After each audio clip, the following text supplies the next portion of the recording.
Today, we are going to talk about the importance of healthy fat in your diet. I know a lot of people, the old school way of thinking is low fat is better for you. And that's not necessarily the case. It obviously kind of more depends on the type of fat that you're eating. So there's lots of information. This is just kind of a small snippet of information regarding healthy fat in your diet. Obviously, there's a lot more that we could go over, but I'm trying not to make this a super long presentation. So hopefully you guys learn a little bit. So if you guys don't know me yet, my name is Jessica. I am a registered nurse. I'm also a paramedic, and I am also a certified health and wellness coach. So specializing in adults and seniors and pregnancy.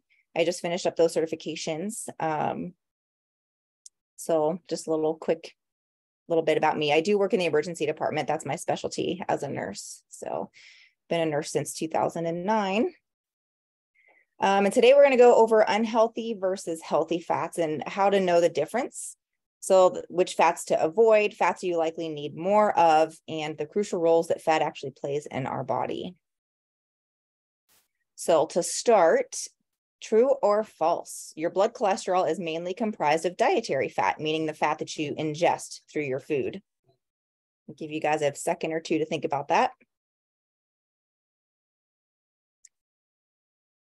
And that is actually false. So the majority of the fat in your body is actually produced by your liver. So cholesterol itself is produced by your liver. Some of the blood cholesterol is influenced by hereditary, obviously. But eating cholesterol, meaning fat, does not raise your blood cholesterol. So a little tidbit for you. And the next question, true or false? Eating fat makes you fat. Meaning like if you eat the fat on steaks or things like that. No. What is that? So that is also false. Old studies showed a correlation between eating fat and, body fat percentage, but correlation does not equal causation. So statistically, there was a correlation between the two, but like I said, 85% of your cholesterol is actually produced by your own body. So another little interesting fact that I learned is 50% of patients that had a myocardial infarction, meaning a heart attack, actually have normal cholesterol levels, and the incidence of that actually still continues to rise despite the increasing number of prescriptions for statins, which are cholesterol lowering medications. So another bunch of information here. Fat is actually crucial for brain development and neurotransmission. It's also a large component of bile, which is needed for fat digestion. It's also vital for sex hormone and adrenal hormone production in your own body. And it also helps your body manufacture and absorb specific vitamins like A, D, E, and K, which are fat-soluble vitamins. So those vitamins actually require fat in your body to actually be absorbed and used properly. So if you don't have enough fat, you're likely not going to be absorbing and using the vitamins and nutrients in your meals that you're getting. So fat is actually very crucial. Fat also makes food taste better. Duh. If you've ever had a steak, in my personal opinion, the little fatty pieces are my favorite. They have the most flavor. It also makes foods work better in your body, as I said previously on the previous slide. Especially with fat-soluble vitamins and minerals, your body requires fat in order to use those nutrients from the foods that you're eating. Fat also has a higher satiety factor than carbs, so it helps you feel full longer. And when you eat fat with carbs, it actually slows the absorption of the carbohydrates into your bloodstream, which Mom, thus lowers the insulin spike. Excuse me for a second, mommy duty. Okay. Okay, thank you. Yeah. So when you eat it with carbs, it actually decreases the insulin spike in your body, which, as we had talked, I had made a presentation before too about insulin resistance. So when you start overloading your blood with a lot of carbs, you increase your insulin, or the carbohydrates are broken down into glucose. So your body releases a bunch of insulin, and over time, the cells become less receptive to the insulin, which is where you get insulin resistance. And that's how people end up developing diabetes as they get older. So just a short, brief list of some very unhealthy fats that are easily found in a lot of processed foods. And these are more of your omega-6 acid or omega-6 fats.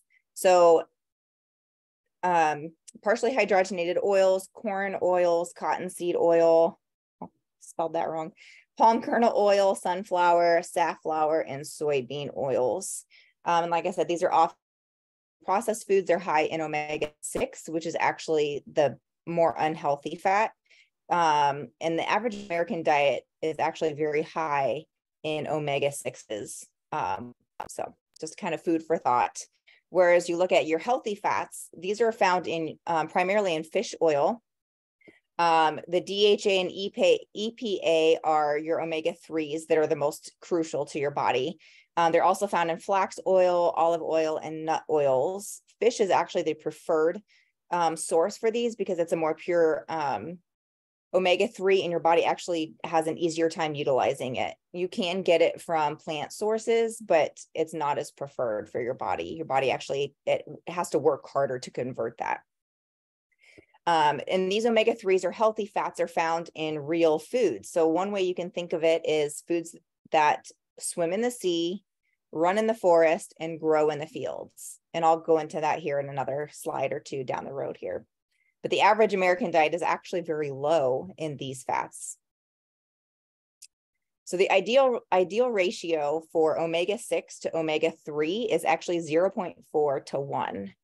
But as I said earlier, the average American diet actually has a ratio of 6 to 1 on average, all the way up to 20.1. And I found that pretty scary, actually, and quite interesting. So there was a study done on the Eskimos, kind of relating to the omega-3s, and they actually have a very high fat diet because their primary source of food and meat in general is fish. Their diet actually consists of 60% fat. Most of that is omega-3s because they have such a high diet with fish. So the study actually showed that they have the lowest incident of cardiac disease, diabetes, and arthritis in the world. They also have a 5% death rate of these diseases listed above, as opposed to Americans that have a 40% death rate. So, you know, when you're looking at omega-3 specifically, especially those fats, you know, like I said earlier, it's the fat that you eat, the type of fat that you eat, omega-6 versus omega-3, that really indicates how healthy your lipid profile is and how healthy you are overall. So a high fat diet is not necessarily bad. It obviously depends on what type of fat that you're eating. So if you're eating higher omega-3s, that's the best fat for you, and you need to try to limit those omega-6s. There was also a study done through Tufts University Center on Aging, and they found that people with the highest DHA levels that ate 3 or more servings of fish per week had a reduced risk of dementia compared to those that did not eat fish. They also had a 39% lower risk of Alzheimer's compared to those with low DHA levels. And again, DHA and EPA are your omega-3 fatty acids. The Framingham Heart Study showed that patients with the highest blood DHA of omega-3 levels had the lowest levels of dementia overall. And the brain is actually comprised of primarily fat. It is actually 60% fat. So if you're not eating enough, your brain actually will slow down, and it, back to my anatomy days. So the myelin sheath that actually covers your neurons is actually comprised of fat. So if you decrease your fat and you're not getting enough, your brain can't properly repair itself. Those nerves actually start to fray, which is where you start getting multiple sclerosis. So the brain is actually the most affected organ in your entire body by your diet specifically. It also burns 25% of the food energy that you consume, and it burns mostly carbs. So not only is fat super important for your brain, but carbs also are super important. That's, if you don't eat enough carbs, if you've tried keto diets and things like that, that severely limit your carbs, you're going to have brain fog. You're going to be slower in thinking. Your thought process is going to be a lot slower, or maybe non-existent. So carbs are actually very important, but so are fats, especially omega-3s. So the brain actually also requires more omega-3s than any other organ in your body. It helps regrow your brain cells, and it also facilitates neuropectin, which is what they call the youth hormone. It helps you stay young, physically and especially mentally, because you're protecting your neurons in your brain. And if you have any damage or if things need repair, the fat is readily available to do the repairs needed. It also speeds the transmission of the nerve impulses of the brain, again, because it covers the myelin sheath. And if you have a lot of the fat that covers that, it helps increase the neurotransmission rate. And like I said, it helps you think and act faster, and it can prevent the fraying of nerves and thus prevent MS. They also have done some studies too with people in MS that increased their omega-3s that actually had a little bit of improvement in some of their symptoms too. I don't have that study right offhand, but if I do find it, I'll post a link later. But omega-3s actually have a lot of other properties besides brain health and incidence of cardiac disease and things like that. So it's also an anti-inflammatory.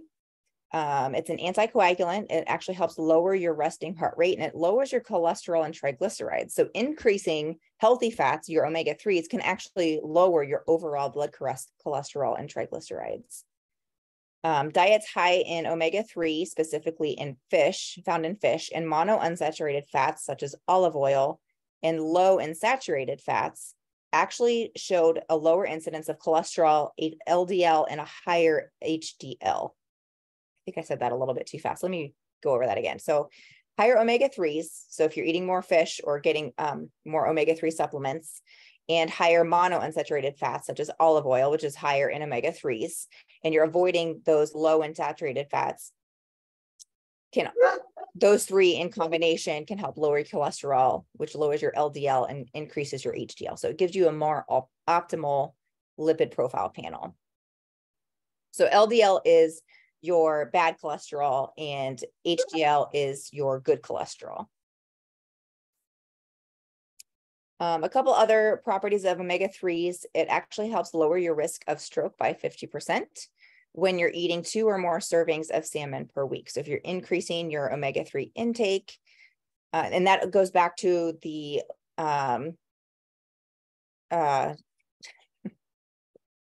anticoagulation effects of the omega-3s. They also had found that people that eat more fish and seafood in general actually have lower incidence of depression rates. So a very non-comprehensive list of omega-3 sources. So you have sockeye salmon is actually the preferred, sockeye salmon and wild Alaskan salmon are actually the two most preferred sources of omega-3s. They're a little bit more pure. Your body can use those a little bit more readily. And they're very high in omega-3s. But close behind those that you can still eat and still get a good amount of omega-3s is Arctic char, Pacific tuna, canned light tuna, Alaskan halibut, anchovies, sardines, rainbow trout, catfish, Pacific shrimp, and Pacific cod.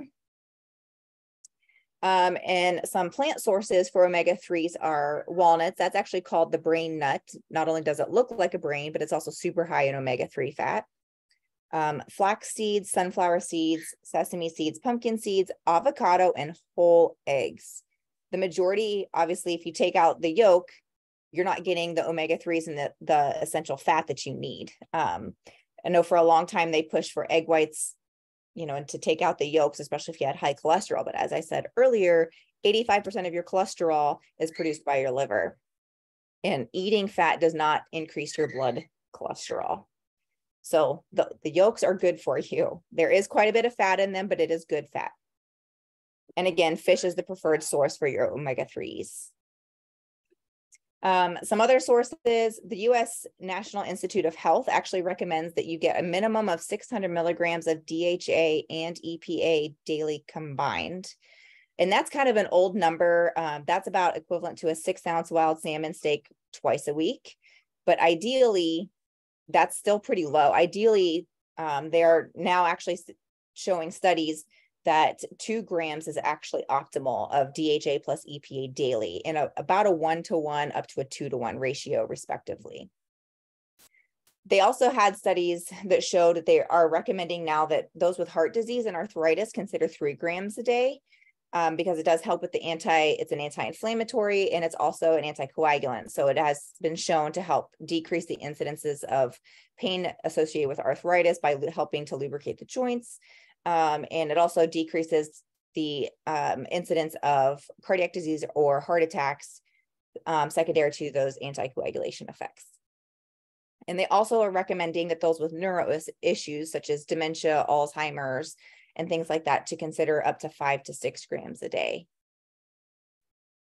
Now, that being said, I do want to throw out a disclaimer. Always consult your doctor before taking any supplements, especially if you have any underlying medical conditions and you're taking any prescriptions that may be affected by taking this. So especially if you're already on like an anticoagulant such as Xarelto, Coumadin, Eliquis, things like that, you definitely want to talk to your doctor before starting these because there can be some drug interactions. So the one that I use right now, I do use Core Nutritional's omega-3s. One, because it's lemon flavored. I do not like that fishy, burpy taste at all. So they do have one that is lemon flavored. It's 120 capsules for $41.49. If you use my discount code at checkout, it's $33.19. And you get 120 capsules. I currently take 2 tablets or 2 capsules twice a day, but down here you'll see that the 2 soft gels actually have 1,300 milligrams, so 1.3 grams provided in that dose. And so that's all I have in general for the healthy fats. I know I kind of talked a little fast and it's a lot of information to kind of throw at you guys, but I hope you found that helpful. If you guys have any other questions or anything about fish oils, a lot of them are over the counter. You just have to read the label, make sure that they say pure. A lot of them have some additives and things like that, so you want to avoid those. So just be sure you read the label when you're looking at omega-3s. Some of them require refrigeration if you don't take them regularly or often enough. So just be aware that you're reading the labels and see how to store them properly as well. So that's all I have. I hope you guys have a wonderful day. And the weekend is coming up. Let us know if you guys have any fun plans. I know Sierra and I are planning on going hiking in Glacier this weekend on Sunday. So that'll be fun. But anyway, happy to share some information. If you guys have other topics that you want us to cover, things that you have questions about, please send us a direct message or an email or throw it out on the group chat so that everybody can see that maybe other people have questions too. But we would love to get some more ideas on what you guys want to hear from us and more information and some more research that we can do to help you guys. So hope you guys have a great day. We'll talk soon.